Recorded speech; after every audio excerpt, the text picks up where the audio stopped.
Item number 19 केंद्रीय budget पर सामान्य चर्चा। Doctor Shashi Tharoor ji. Thank you very much, Mr. Chairman. May I have your permission to speak seated? I am afraid I have a fracture on my foot. You are permitted, sir. Thank you, sir. Thank you for granting me the honor of voicing on behalf of the Indian National Congress my perspective on the Union budget presented by the Honourable Finance Minister, whom I'm glad to see in the chamber. Last year, when I was standing in this very place, I had remarked that the 2025 Finance Bill reminded me of the garage mechanic who said, "I couldn't fix your brakes, so I made the horn louder." Looking at the budget this year, I'm saddened to observe that though the horn has been muted, that there hasn't been enough movement. For this budget too appears to be a squandered opportunity, equivalent to rearranging the airbags on a crashing car while assuring the passengers that the chassis is sturdy and they will feel better afterwards. This budget is praised for prudence, but prudence without vision or fairness is hollow. It ignores unemployment, it ignores rising living costs, and it ignores inequality, offering little to address the real struggles and aspirations of the Aam Aadmi. The government speaks endlessly of welfare, but its spending tells a very different story. Behind flashy announcements like chronic underutilization and administrative failure. Media reports show that of over 5 lakh crore budgeted for 53 major welfare and infrastructure schemes last year, barely 41% was spent in the first 9 months of the fiscal year. Take the Jal Jeevan Mission, allotted 67,000 crores, it managed to spend an astonishingly low 31 crores in 9 months. The much-touted PM Schools for Rising India scheme spent only 473 crores out of 7,500. Most shocking of all, the Pradhan Mantri Anusuchit Jati Abhyudaya Yojana, meant for the socio-economic upliftment of scheduled castes, utilized out of 2,140 crores, merely 40 crores. This is not governance, Mr. Chairman. This is headline management. Where promises are loud, like that horn, budgets are grand, but delivery is conspicuously absent. The budget this year has landed with a thud, not because of what it contains, but because of what it omits. Behind claims of fiscal prudence lie a more uncomfortable reality. The Indian state is shrinking, not by design, but by compulsion. Government expenditure as a share of GDP has declined over the past decade, briefly rising during the pandemic before reverting close to the 2016 levels, driven by stagnant revenue mobilization. Tax receipts have remained flat relative to GDP. Disinvestment has underperformed, and non-tax revenues increasingly rely on extraordinary transfers such as Reserve Bank of India dividends, an unsustainable substitute for a stable revenue base. More troubling is the shift in the tax burden towards individuals, bearing a greater share of the tax burden than corporations, despite sharp post-pandemic profit growth. To elaborate further, in fiscal year 2017, corporate taxes were 3.2% of GDP, personal income tax was 2.3% of GDP. In fiscal year 27, that is 10 years later, they are projected to be 3.1% for corporates and 3.7% for personal income tax of individuals. So your revenue is coming disproportionately from the individual taxpayers. Fiscal consolidation since COVID has been achieved largely through expenditure compression, presenting necessity as virtue and compulsion as choice.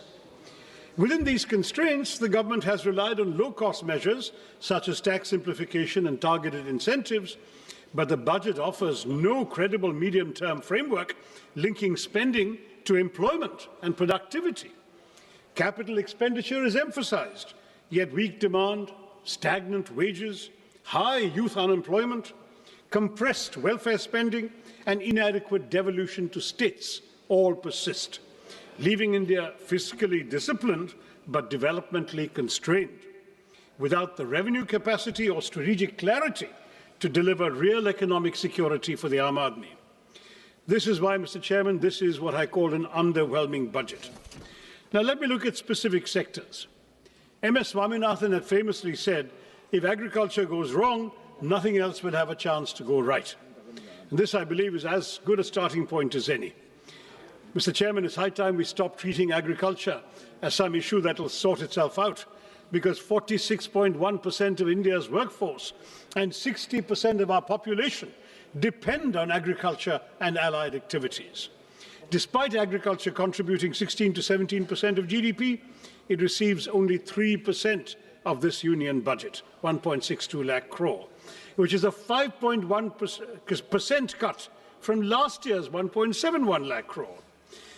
Now, this underinvestment is all the more alarming, Mr. Chairman, given the existential threats facing Indian agriculture today. This sector, vital as it is increasingly threatened by climate change and misaligned farming practices. Nearly two-thirds of the country are prone to drought, and the toll of weather-related disasters has been severe. Yet the Fasal Bima Yojana, meant to protect farmers, has failed.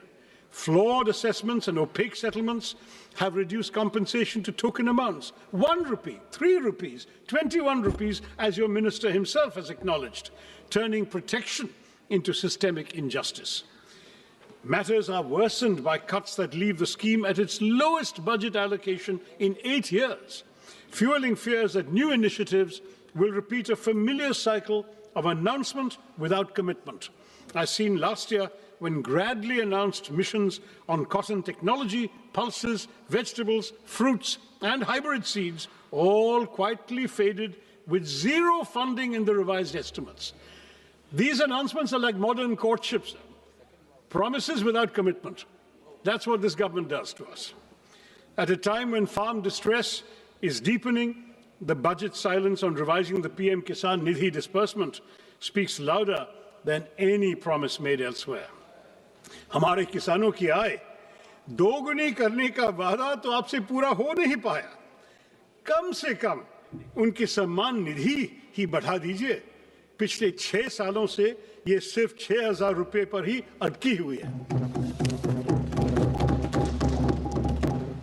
While there is an imperative need for breakthroughs in research and development and AI-driven agricultural technologies, paradoxically, funding allocations for agricultural research and education have dipped by 4.8% from the previous year's 10,466 crore, that's now to 9,967 crore, decreasing precisely when the finance minister is announcing new AI schemes.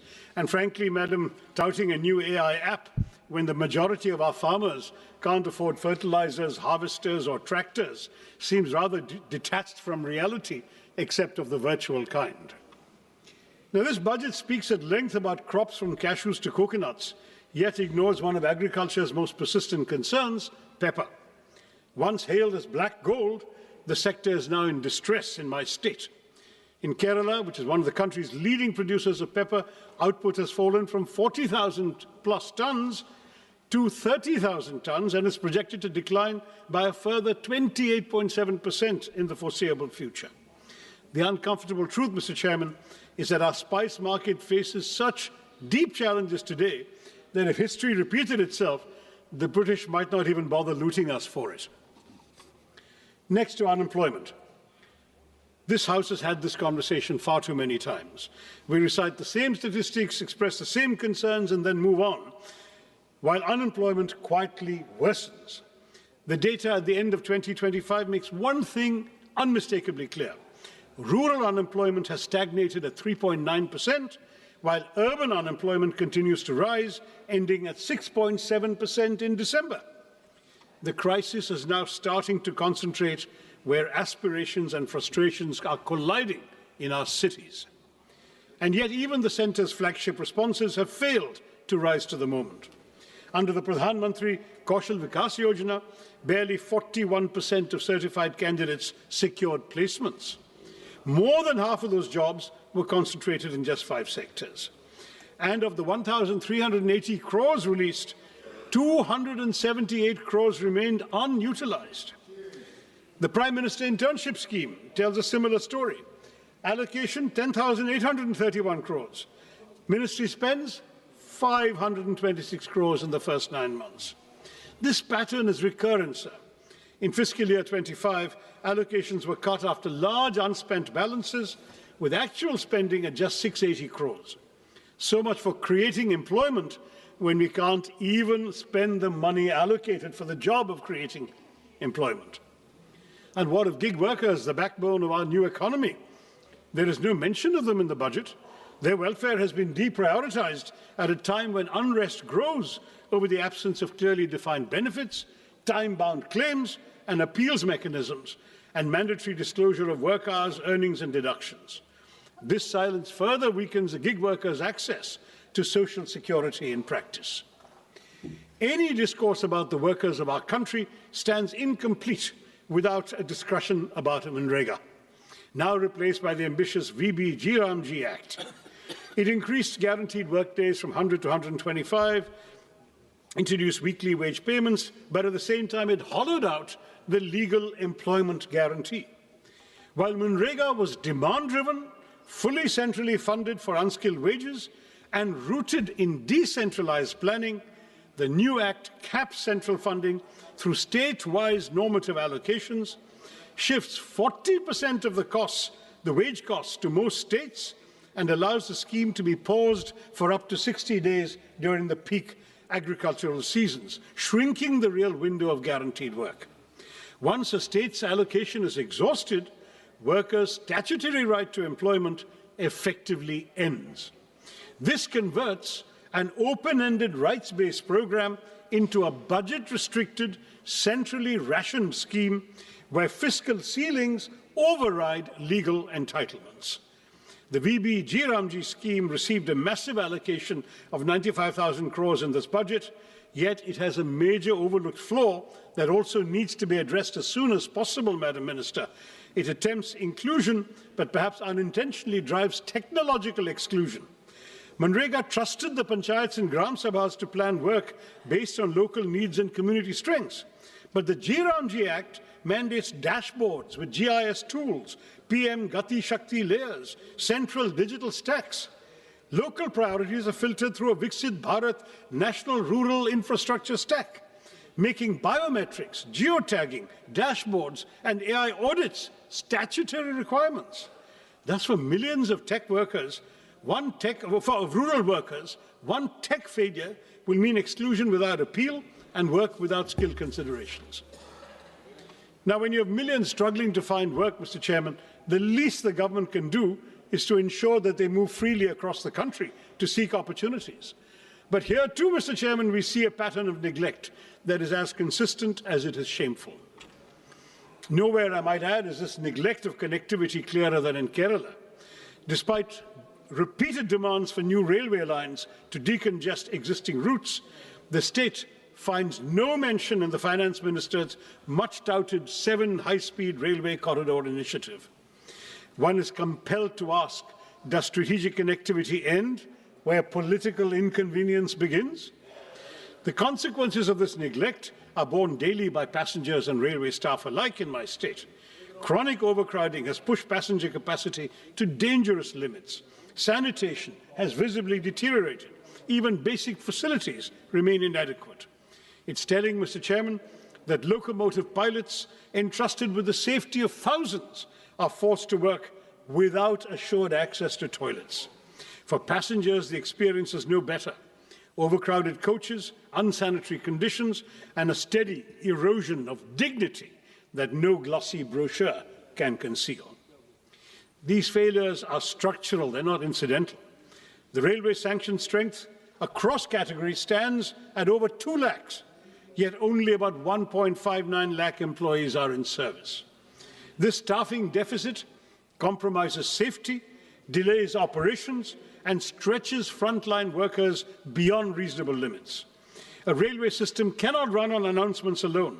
Continued underinvestment in capacity, personnel, and basic human conditions risks turning the nation's lifeline into a symbol of administrative exhaustion. And it's not just railways, Mr. Chairman. We hear of national corridors and maritime ambitions, but Vizhinjam Port, India's gateway to global trade, our only port that can host the world's largest container ships, is treated as a local afterthought, with no central support announced for the road and rail connectivity that is hampering its potential as a world-class transshipment port.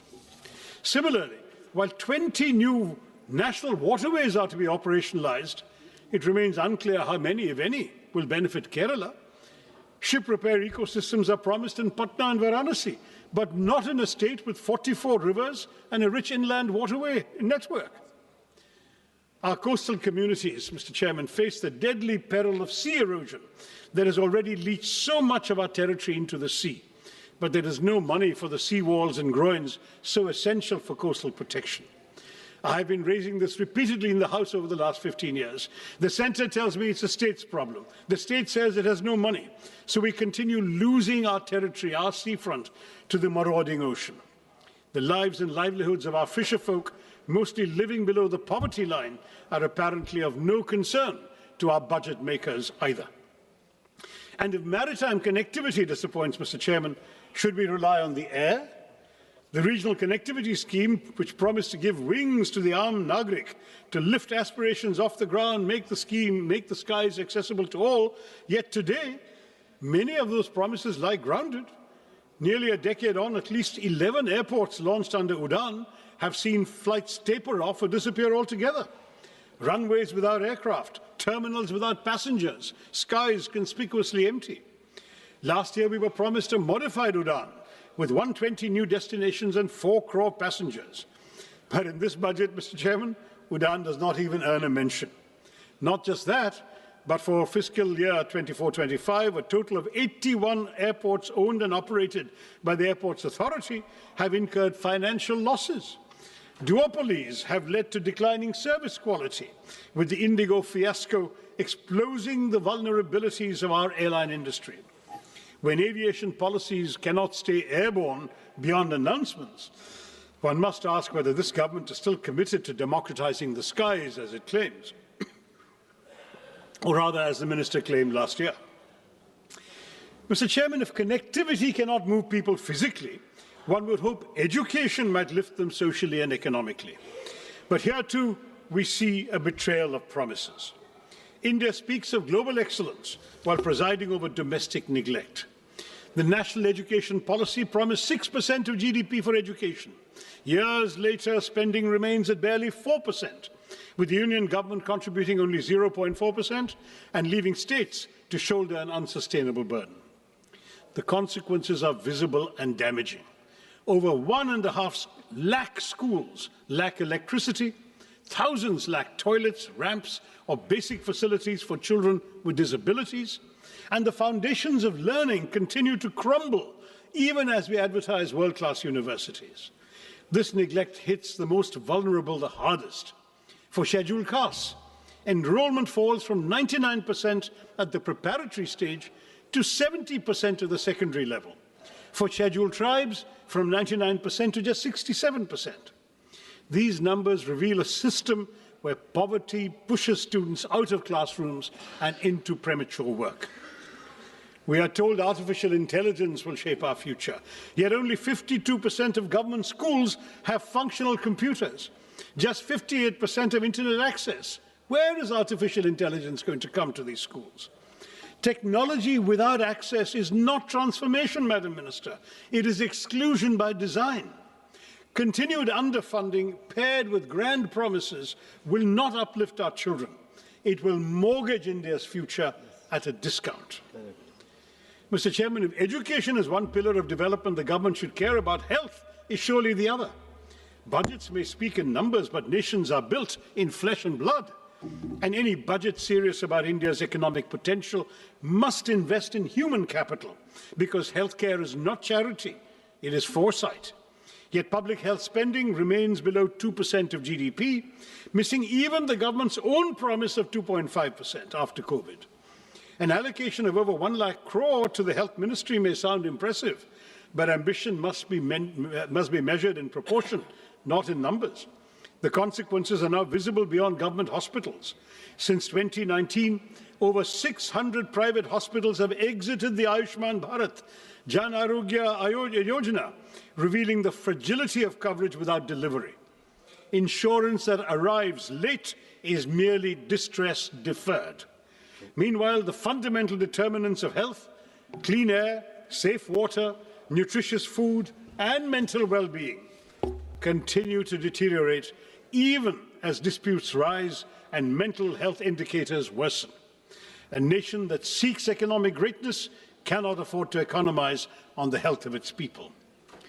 While you propose, Madam, exempting 7 additional rare disease drugs from import duties, your centres of excellence for rare diseases are few, unevenly distributed, and unable to utilize even the insufficient funds allocated, leaving thousands of patients to die every year for lack of treatment.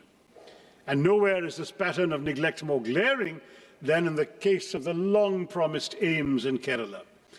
First year of the NDA government, the promise was announced. The promise still remains unrealized. A state with one of the strongest public health records in the country continues to wait, while this budget, like its predecessors, offers neither clarity, nor timelines, nor urgency. 22 AIMS have been sanctioned across India, Mr. Chairman, but when it comes to Kerala, the silence is deafening. And AIMS that is not even a dot on a map is not institution building, it is institutional disregard. Kerala does not lack need, capacity, or credibility. What it lacks, it seems, is visibility in this government's priorities. Why, Mr. Chairman, is Kerala invisible to this government? I'd like to know. Equally telling is the silence on air pollution. After months of public outrage and choking headlines, the Finance Minister's speech found space for everything except the air we breathe. The National Clean Air Programme still runs on 2009 standards, weaker than the WHO's PM 2.5 norms, even as pollution control funding has been cut from 1,300 crores to 1,091 crores this year.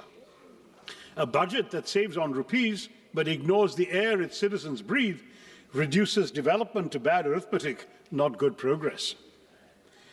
Mr. Chairman, the announcement of 3 new National Institutes of Pharmaceutical Education and Research, or NIPA, raises a troubling question of balance and intent once again. I'm sorry to return to my state, but Kerala, despite one of the country's strongest public health ecosystems and a proven record in healthcare delivery, once again went unaddressed, even as NIPAs are concentrated and clustered in northern and eastern India, and a single institute in Hyderabad is expected to serve the entire south. This imbalance is not new. I flagged it 2 years ago when I was chairman of the Standing Committee on Chemicals and Fertilizers. At a time when over 60% of India's 8,500 MSME drug units lack support to adopt even good manufacturing practices, such skewed institutional allocation risks shrinking rather than strengthening our manufacturing base. It also does little to reduce our dependence on China for nearly 2/3 of key active pharmaceutical ingredients, or to correct India's anemic R&D investment of just 0.64% of GDP, with even large pharma firms spending under 1% of net sales on their research. The result is predictable: limited innovation, continued reliance on low-cost biosimilars, and life-saving biologics priced far beyond the reach of most Indians, where public health spending remains so much below the GDP target of 2.5%. Without correcting regional imbalance and backing institutions with serious R&D support, this NIPA initiative risks sounding visionary while delivering exclusion. Now, all of these shortcomings in the sectors I've surveyed, in infrastructure, education, healthcare, might have been bearable if at least the economic burden were distributed equitably. But as per the UNDP Inequality-Adjusted Human Development Index, India ranks the lowest of all BRICS countries at 130. The silent shock absorbers of this economy are the middle class. They are now cracking under the strain. The symbols of success we see today, smartphones, cars, lifestyle assets, are only sustained by EMIs, Mr. Chairman, for the middle class, leaving the Aam Aadmi little room for health insurance, for savings, or medical emergencies. Credit cards are once a luxury or a convenience. They've now become a lifeline. Defaults rose 28% last year to 6,742 crore rupees, not because Indian households are reckless, but because they're running out of room to breathe.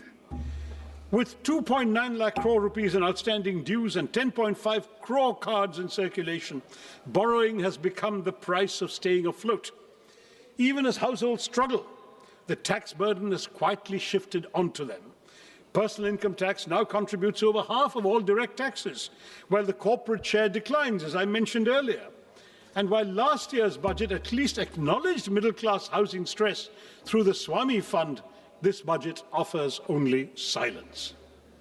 Inflation may look subdued on paper, but for citizens, the cost of living has merely been shifted. When the state fails to provide clean air, safe water, and uncontaminated food, households are forced to buy privately what should be public goods: air purifiers, water filters, basic safeguards. This burden is unequal, Mr. Chairman.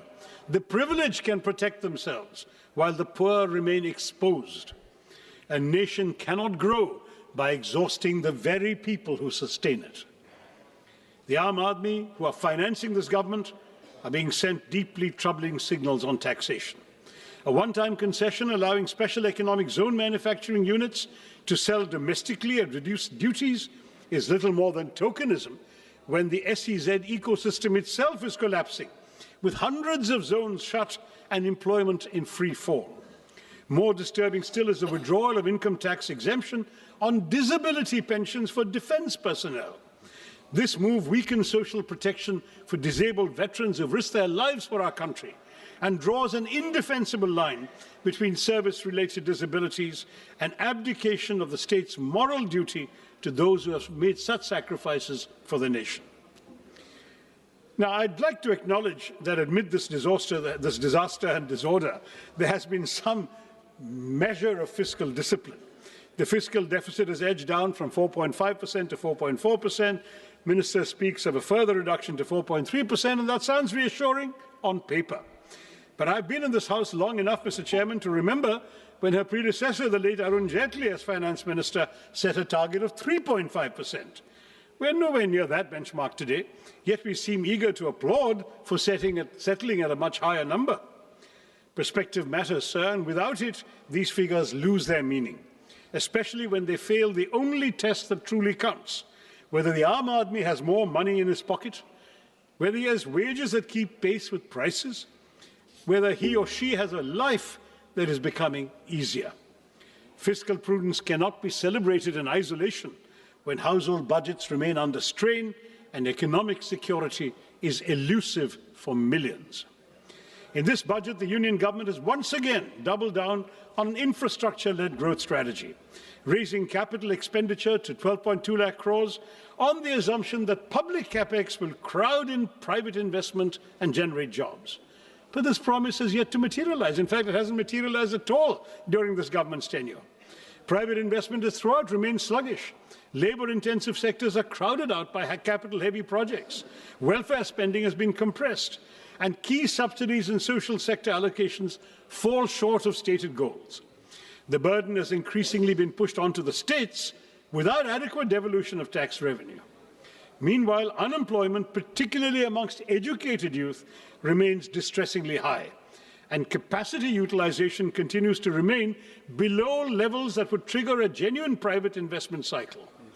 In this context, the capex-centric approach appears less like a strategy for inclusive growth and more like a gamble that ignores weak demand, joblessness, and the lived economic distress of the ordinary citizen. Mr. Chairman, no nation can develop on slogans or headlines alone. India's investment in research and development remains stuck at 0.6% of GDP, not only below advanced economies, but even below several emerging ones.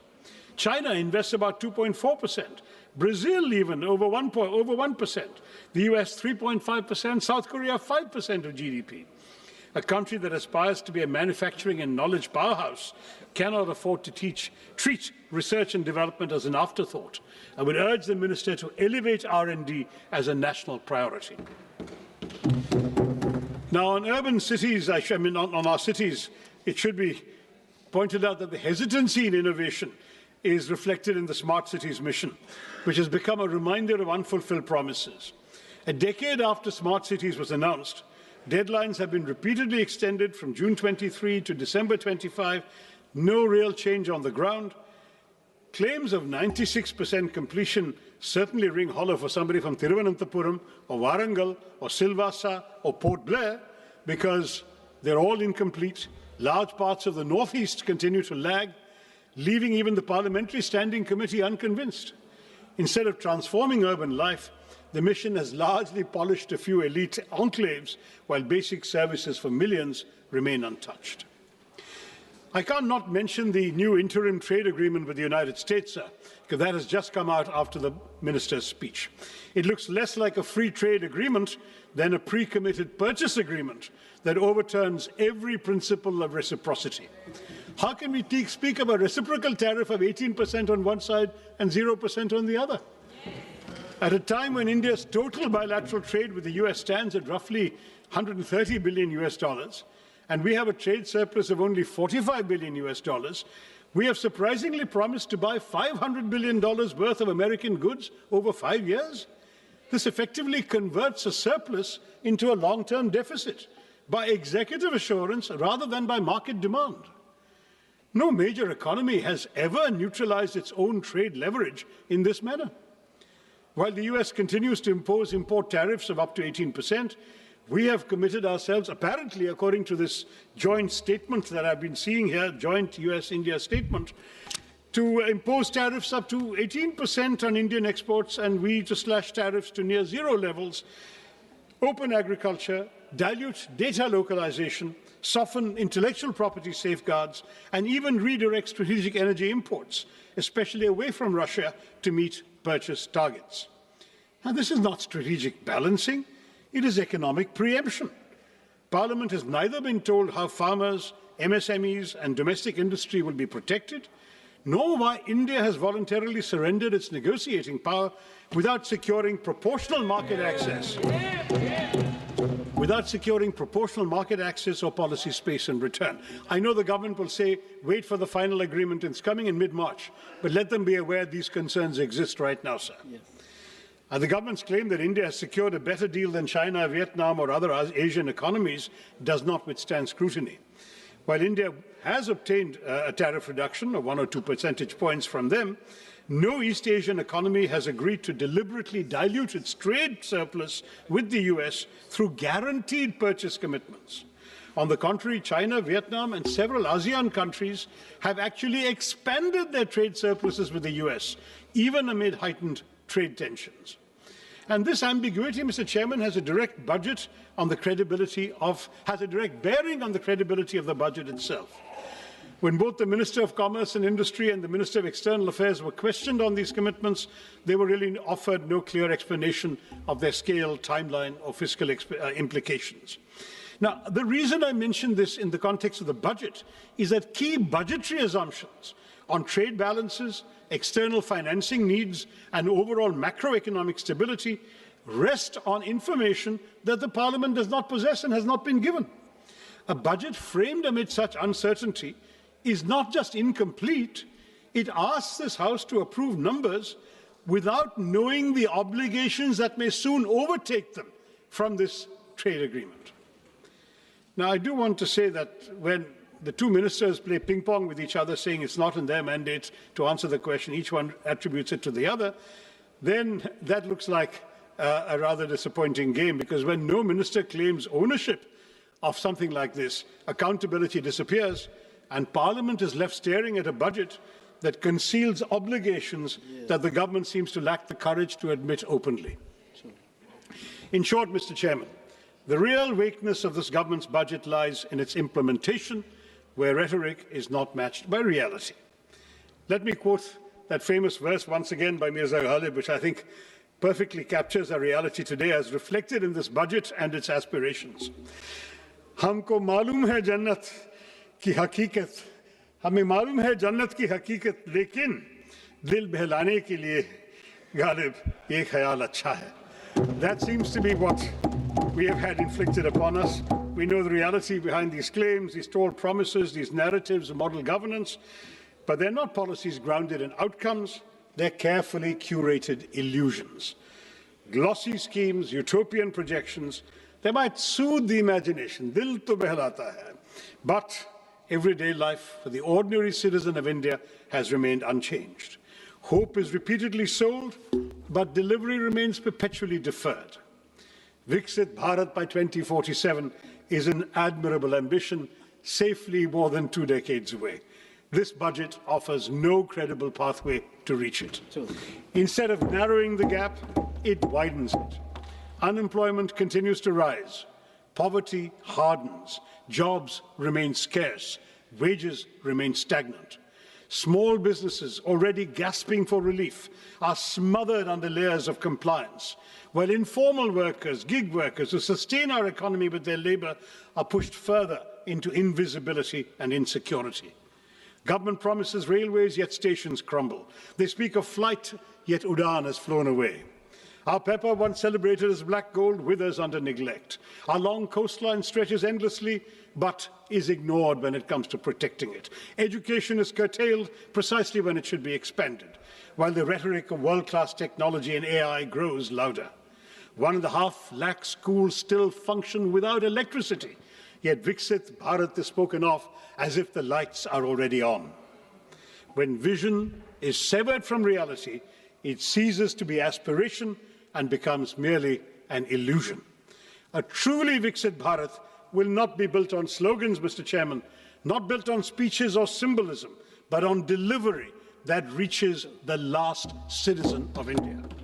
Turning promises into outcomes is not a favor, it is not a choice. It is our kartavya, it is your kartavya, may I say to the government. Thank you, Mr. Chairman, and Jai Hind. माननीय श्रीमती अपराजिता